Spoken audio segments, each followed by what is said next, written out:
Hey guys, yesterday we talked about electrochemical cells, voltaic cells more specifically. So in voltaic cells, we have spontaneous redox reactions occurring, and the oxidation half cell, so one half of the cell, provides electrons to the other half cell, the reduction reaction.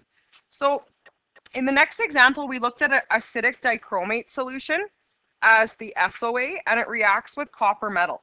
So sometimes we have an SOA or an SOA that is not a metal, so we can't use the solid metal form as our electrode. For cases like that, we want to look at using a solid conductor that will not react. So in this case, a graphite, so just a electrode made out of carbon. These are inert electrodes that can be used to conduct in the half cells where we don't have a solid form of the SOA. So ionic compounds, for example, even if we had a solid form of that ionic compound, like a solid compound containing dichromate, for example, a lot of times when you put it in water, ionic solution or ionic compounds just dissolve, right? So we can't put that in and use it as a solid conductor. Here is the example that we looked at. So just like we did with predicting any redox, you go through and identify OAs, RAs, maybe they're both, maybe they're neither. In the case of solid carbon, it's non-reactive, so it's neither an OA or an RA. Iron 2 could be either. Iron 3 is an OA, dichromate with hydrogen is an OA, and then the solid carbon electrode again is non-reactive. So when we take a look at our chart in the data book, we discover that our SOA is the dichromate acidic solution, and our SRA is the iron 2+. So what we have here, both of these electrodes are made of solid carbon. The first half cell is our dichromate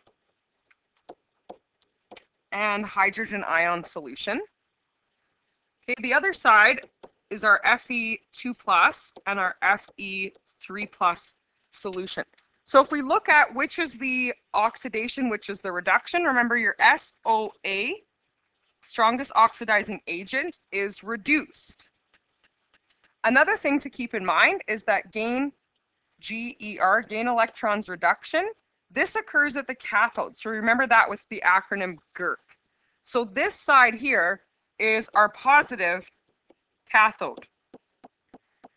Over on this side, we have our strongest reducing agent being oxidized. So what's happening is we have iron 2+ ions being oxidized to become iron 3+ in solution. Lose electrons oxidation occurs at the anode. So this is our negative anode.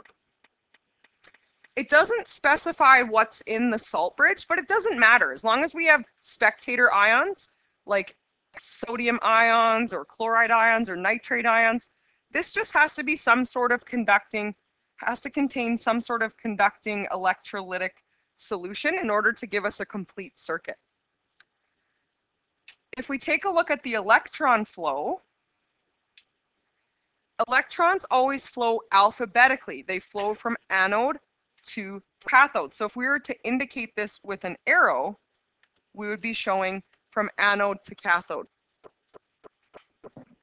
All right, the last thing we have to indicate is the flow of cations and anions. So remember that cations flow towards the cathode. So that's easy to remember, cations to the cathode. So this box here would be the cations. Okay, anions flow towards the anode. So here is our anions.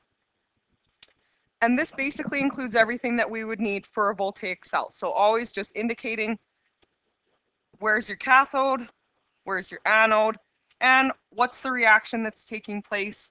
We figure that out by determining our SOA and our SRA.